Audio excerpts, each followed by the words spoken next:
bring in Congressman John Moolenaar in this, because the congressman's chairman of the House China Select Committee, joins us from down in Florida. So welcome, Congressman. We spent a lot of time on this yesterday when the market was going crazy. I'm curious about your own perspective, doing as much work as you've done on China, about how big of a deal this is or not. Well, it's another great example of how we're in a strategic competition with the Chinese Communist Party. And this is one area where in technology they are making tremendous advances. And it's kind of like a Sputnik moment when you think of when the Russians launched a satellite into space. It's a similar situation where it's a wake-up call. On the good news front, it lowers the cost of AI. On the bad news front, it says that China can be involved, and as we know, they steal Americans' data. They will store it in China. They will basically censor anything that is on there so that it benefits the agenda of the CCP.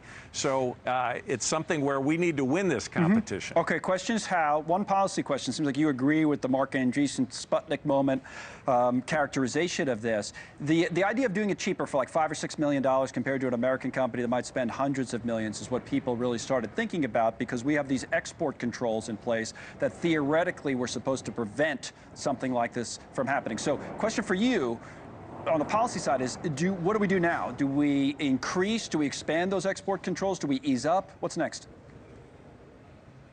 I think we need to continue to strengthen our export controls. We need to close loopholes that allow technology to be exported to other countries that eventually get it to China. We need to make sure we're tracking outbound investment so it's not benefiting the Chinese Communist Party and the People's Liberation Army. And we need to make sure we discontinue these university partnerships between U.S. and Chinese universities where they are gaining our technology and using it for military applications. Okay, so hawkish moves, more from Congress is what we should expect. I believe we should, because we recognize that we're in a strong competition and we need to win this competition to continue freedom.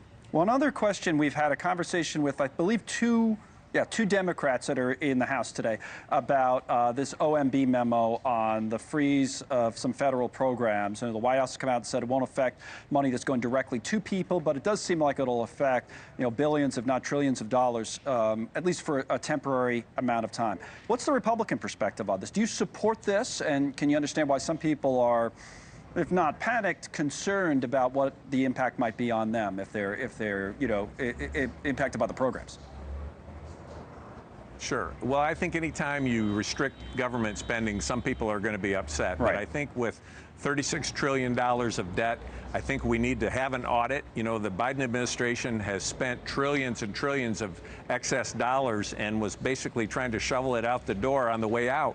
And we need to have an accountability for those dollars to make sure there's not waste, fraud, and abuse. And we need to make sure we're investing in programs that work. So having a pause where there are reforms being considered and improvements, I think only makes good sense. And the final. Thanks so much for watching. Just go to joinnn.com to find NewsNation on your television provider. And don't forget to click the red subscribe button below to get more of NewsNation's fact-driven, unbiased coverage.